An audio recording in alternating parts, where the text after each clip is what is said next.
ഭിന്നശേഷി അധ്യാപക നിയമനവുമായി ബന്ധപ്പെട്ട വിഷയത്തിൽ സമവായ നീക്കവുമായി വിദ്യാഭ്യാസ മന്ത്രി വി ശിവൻകുട്ടി ചങ്ങനാശ്ശേരി ആർച്ച് ബിഷപ്പുമായി മന്ത്രി കൂടിക്കാഴ്ച നടത്തി. കൂടിക്കാഴ്ച സൗഹാർദ്ദപരമായിരുന്നുവെന്ന് ചർച്ചയ്ക്ക് ശേഷം മന്ത്രി വി ശിവൻകുട്ടി പ്രതികരിച്ചു. ചർച്ചയിലൂടെ പ്രശ്നത്തിന് പരിഹാരം കാണും. അതിന് ബന്ധപ്പെട്ട ആൾക്കാരുടെ യോഗം 13-ാം തീയതി വിളിച്ചിട്ടുണ്ട്. ആ വിവരങ്ങൾ ബഹുമാനപ്പെട്ട തിരുമേനിയായിട്ട് ചർച്ച ചെയ്തു. വളരെ സൗഹാർദ്ദപരമായ ചർച്ചയായിരുന്നു, സ്നേഹസമ്പന്നമായിട്ടുള്ള ചർച്ചയായിരുന്നു. തിരുമേനിയായിട്ട് കുറേ സമയം ചെലവഴിച്ചു. പ്രശ്നപരിഹാരമുണ്ടാകുമെന്ന് സർക്കാർ ഉറപ്പ് നൽകിയതായി ചങ്ങനാശ്ശേരി അതിരൂപത ആർച്ച് ബിഷപ്പ് മാർ തോമസ് തറയിൽ പ്രതികരിച്ചു. സർക്കാർ വളരെ ഗൗരവമായിട്ട് തന്നെ ഈ പ്രശ്നത്തെ എടുക്കുകയും അതിനെ കേവലം ഏതെങ്കിലും ഒരു വിഭാഗത്തിൻ്റെ മാത്രം ഒരു പ്രശ്നമല്ല, പൊതുസമൂഹത്തിൻ്റെ പ്രശ്നമാണ്. പൊതുവിദ്യാഭ്യാസത്തെ തളർത്തുന്ന ഒരു നടപടിയാണ് അധ്യാപകർക്ക് ശമ്പളമില്ലാതിരിക്കുന്നു എന്നുള്ളത്. അതുകൊണ്ട് തന്നെ അവരതിനെ വളരെ ക്രിയാത്മകമായിട്ട് അതിനോട് പ്രതികരിക്കുന്നു എന്ന് കാണുന്നതിൽ ഒത്തിരി സന്തോഷമുണ്ട്. അത് ഫലവത്താവുമെന്ന് ഞങ്ങൾ പ്രതീക്ഷിക്കുക. സർക്കാരിനെ ആശങ്ക അറിയിച്ചിട്ടുണ്ടെന്നും ചർച്ച ചെയ്ത് പരിഹരിക്കുമെന്നും ജോസ് കെ മാണി പ്രതികരിച്ചു. ടോബി ജോൺസൺ വിവരങ്ങളുമായി കോട്ടയത്ത് നിന്ന് ചേരുന്നുണ്ട്. ടോബി, ഈ വിഷയവുമായി ബന്ധപ്പെട്ട് നേരത്തെ വലിയ തർക്കങ്ങളിലേക്ക് കാര്യങ്ങൾ പോയതാണ് വിദ്യാഭ്യാസ വകുപ്പും സഭാ നേതൃത്വവും തമ്മിൽ. വിദ്യാഭ്യാസ വകുപ്പിനെ പരസ്യമായി വിമർശിച്ച് സഭാ നേതൃത്വം വരുന്നതും വിരട്ടൽ ഇങ്ങോട്ട് വേണ്ട എന്ന് വിദ്യാഭ്യാസ മന്ത്രി മറുപടി നൽകുന്നതും ഒക്കെ നമ്മൾ കണ്ടതാണ്. പിന്നീട് മുഖ്യമന്ത്രിയുടെ ഭാഗത്ത് നിന്ന് ഇടപെടലുണ്ടായ ഒരു സമവായത്തിനുള്ള സാധ്യത തെളിയുകയും ഇപ്പോഴതൊരു ചർച്ചയായി മാറുകയും ചെയ്തിരിക്കുന്നു. പ്രതീക്ഷയുണ്ടോ ഇരു വിഭാഗത്തിനും, ടോബി?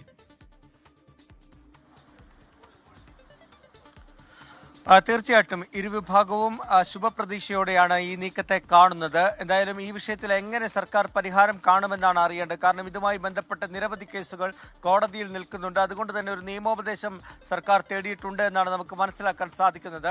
NSSന് സുപ്രീം കോടതിയിൽ നിന്നും ലഭിച്ച ആ ഒരു വിധിയാണ് പ്രധാനമായിട്ടും ക്രൈസ്തവ സഭകളും ചൂണ്ടിക്കാട്ടുന്നത്. അതിന് സമാനമായ രീതിയിൽ ഈ സംവരണം നടപ്പാക്കി അധ്യാപന നിയമനത്തിലേക്ക് സർക്കാർ കടക്കണമെന്നുള്ളൊരു ആവശ്യമാണ് ക്രൈസ്തവ സഭകൾ മുന്നോട്ട് വെച്ചത്.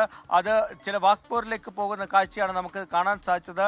നേരത്തെ TK സൂചിപ്പിച്ചതുപോലെ തന്നെ വിദ്യാഭ്യാസ വകുപ്പ് മന്ത്രിയും അതുപോലെ തന്നെ സഭാ നേതൃത്വവുമായി നേർക്കുനേർ വാക്പോര് നടത്തുന്ന ഒരു കാഴ്ച നമുക്ക് കാണാൻ സാധിച്ചു. എന്നാൽ അത് ആഴ്ചകൾ പിന്നിടുമ്പോൾ ആ നിലപാടുകളിൽ നിന്നും വിദ്യാഭ്യാസ മന്ത്രിയും സർക്കാരും എല്ലാം ഒരു യു-ടേൺ എടുത്ത് അനുനയത്തിന്റെ പാതയിലേക്ക് കടന്നിരിക്കുന്ന കാഴ്ചയാണ് നമുക്കിപ്പോൾ കാണാൻ സാധിക്കുന്നത്. കഴിഞ്ഞ ദിവസം ക്ലിമിസ് ബാവയുമായി മുഖ്യമന്ത്രി ചർച്ച നടത്തിയിരുന്നു. അതിനുശേഷമാണ് ഇപ്പോൾ ചങ്ങനാശ്ശേരി ആർച്ച് ബിഷപ്പ് ഹൗസിൽ നേരിട്ടെത്തി തോമസ് തറയിലുമായിട്ട് വിദ്യാഭ്യാസ മന്ത്രി തന്നെ നേരിട്ട് കൂടിക്കാഴ്ച നടത്തിയിരിക്കുന്നത്.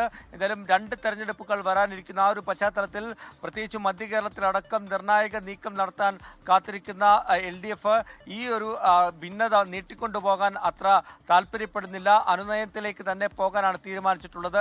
ജോസ് കെ മാണി അടക്കമുള്ളവരുടെ ഇടപെടലും ഈ കേസിൽ നിർണായകമായി. കാരണം സഭയെ പിണക്കിക്കൊണ്ട് പോകുന്നത് കേരള കോൺഗ്രസ് എമ്മിനും അത്ര നല്ലതല്ല എന്നുള്ള തിരിച്ചറിവിൽ നിന്നാണ് മുഖ്യമന്ത്രിയെ കണ്ട് ഇക്കാര്യം ജോസ് കെ മാണിയും ധരിപ്പിച്ചത്.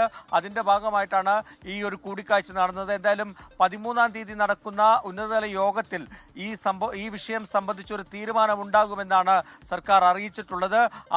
ആ ഒരു നിലപാടിൽ ഇപ്പോൾ പ്രതീക്ഷ അർപ്പിച്ചിരിക്കുകയാണ് സഭകളും.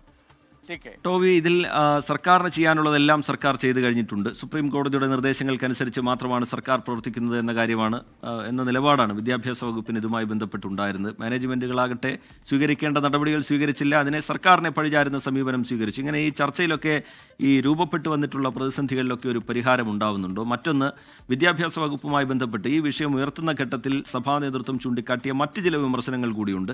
ചില ആവശ്യങ്ങളുമായി വിദ്യാഭ്യാസ വകുപ്പിനെ സമീപിക്കുമ്പോൾ നിഷേധാത്മക സമീപനം ആ വകുപ്പ് സ്വീകരിക്കുന്നു, മന്ത്രി സ്വീകരിക്കുന്നു എന്നുള്ള വിമർശനം. അങ്ങനെ ഒരു തർക്കം മറ്റൊരു തലത്തിലേക്ക് മാറി നിൽക്കുന്ന സാഹചര്യമുണ്ട്. അവിടെയും ഒരു സമവായം രൂപപ്പെടുന്നുണ്ടോ സഭയും മന്ത്രിയും സർക്കാരും ഒക്കെ തമ്മിൽ, ടോബി?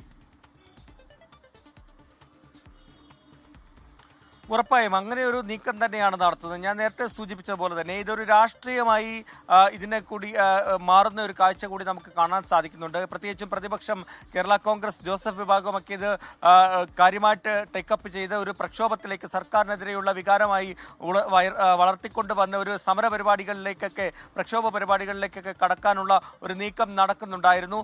അതുകൊണ്ട് തന്നെയാണ് ഈ ഒരു സമയത്ത് തന്നെ പ്രശ്നം പരിഹരിച്ച് സഭയെ കൂടെ നിർത്താനുള്ള ഒരു ശ്രമം ആരംഭിച്ചത്.